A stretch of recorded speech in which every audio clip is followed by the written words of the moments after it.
صبح ہی صبح میاں بیوی کا خوب جھگڑا ہو گیا۔ بیگم صاحبہ غضبناک ہو کر بولیں، بس بہت کر لیا برداشت، اب میں مزید 1 منٹ بھی تمہارے ساتھ نہیں رہ سکتی۔ میاں جی بھی طیش میں تھے، بولے میں بھی تمہاری شکل دیکھ دیکھ کر تنگ آ چکا ہوں، دفتر سے واپس آؤں تو مجھے نظر نہ آنا گھر میں، اٹھاؤ اپنا ٹین ڈبہ اور نکلو یہاں سے۔ میاں جی غصے میں ہی دفتر چلے گئے۔ بیگم صاحبہ نے اپنی ماں کو فون کیا اور بتایا کہ وہ سب کچھ چھوڑ چھاڑ کر بچوں سمیت میکے واپس آ رہی ہے، اب مزید نہیں رہ سکتی اس جہنم میں۔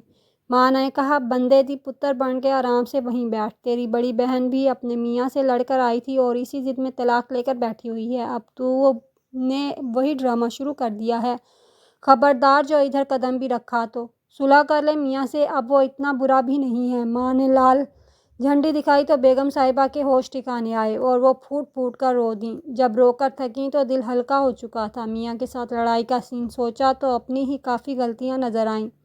منہ ہاتھ دھو کر فریش ہوئی اور میاں کی پسند کی ڈش بنانی شروع کر دی اور ساتھ اسپیشل کھیر بھی بنا لی۔ سوچا شام کو میاں جی سے معافی مانگ لوں گی، اپنا گھر پھر بھی اپنا ہی ہوتا ہے۔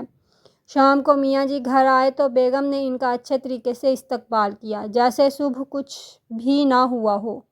میاں جی کو بھی خوشگوار حیرت ہوئی۔ کھانا کھانے کے بعد میاں جی جب کھیر کھا رہے تھے تو بولے، بیگم کبھی کبھار میں بھی زیادتی کر جاتا ہوں، تم دل پر مت لیا کرو، بندہ بشر ہوں، غصہ آ ہی جاتا ہے۔ میاں جی بیگم کے شکر گزار ہو رہے تھے اور بیگم صاحبہ دل ہی دل میں اپنی ماں کو دعائیں دے رہی تھیں، ورنہ تو جذباتی فیصلے نے گھر تباہ کر دینا تھا۔